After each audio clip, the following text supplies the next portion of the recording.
মোংলায় প্রচণ্ড তাপদাহ ও জলবায়ু পরিবর্তনের প্রভাবে ব্যাপক ক্ষতির মুখে বাগদা ও গলদা চিংড়ি চাষিরা।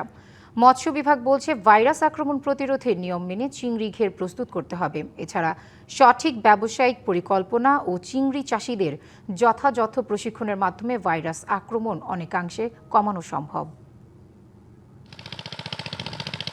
বাগেরহাটের মোংলায় লোকসানের মুখে পড়েছে সাদাসোনা খ্যাত বাগদা চিংড়ি শিল্প। প্রচণ্ড তাপদাহের প্রভাবে বাগদা চিংড়ি ও রেণুপোনা মারা যাচ্ছে। এতে ব্যাপক ক্ষতির মুখে পড়েছে চিংড়ি উৎপাদন। প্রতিবছর উৎপাদন ক্ষতিগ্রস্ত হওয়ায় চিংড়ি চাষিরা দিশেহারা। চলতি মৌসুমে বাগদা ও গলদা চিংড়ি উৎপাদন মারাত্মকভাবে ব্যাহত হওয়ার শঙ্কা চিংড়ি চাষিদের।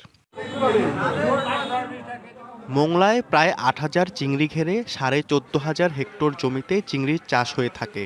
উপায় না পেয়ে সরকারের কাছে সহযোগিতা কামনা করেছেন ক্ষতিগ্রস্ত চাষিরা।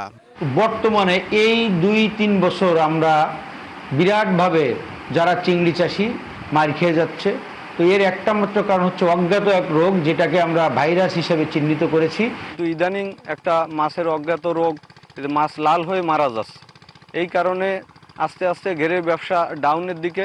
প্রতি সপ্তাহে সর্বোচ্চবার বিকাশ পেমেন্টে 50 জন হবেন পেমেন্ট চ্যাম্পিয়ন। জিতে নিন টিভি সহ আকর্ষণীয় সব প্রাইজ। এমন কোনো ঘের নেই যে ভাইরাস নেই, সেই জন্য মাছ আমাদের এখানে কম হচ্ছে। এভাবে যদি চলতে থাকে তাহলে সামনে আমাদের আর কোনো মাছের আশা করা যাচ্ছে না। নিয়ম মেনে চিংড়ি ঘের প্রস্তুতের পাশাপাশি ব্যবসায়িক পরিকল্পনা সহ চিংড়ি চাষিদের প্রশিক্ষণ দেওয়ার মাধ্যমে ভাইরাস আক্রমণ অনেকাংশে কমানো সম্ভব, জানান এই মৎস্য কর্মকর্তা। যদি চিংড়ি মাছ মারা যায় আমরা তাদেরকে এক নাগারে আসলে আমরা বলি ভাইরাস। আসলে এটার পাশাপাশি অন্য কোনো রোগও থাকতে পারে বা অন্য কোনো কারণে মাছ মারা যেতে পারে।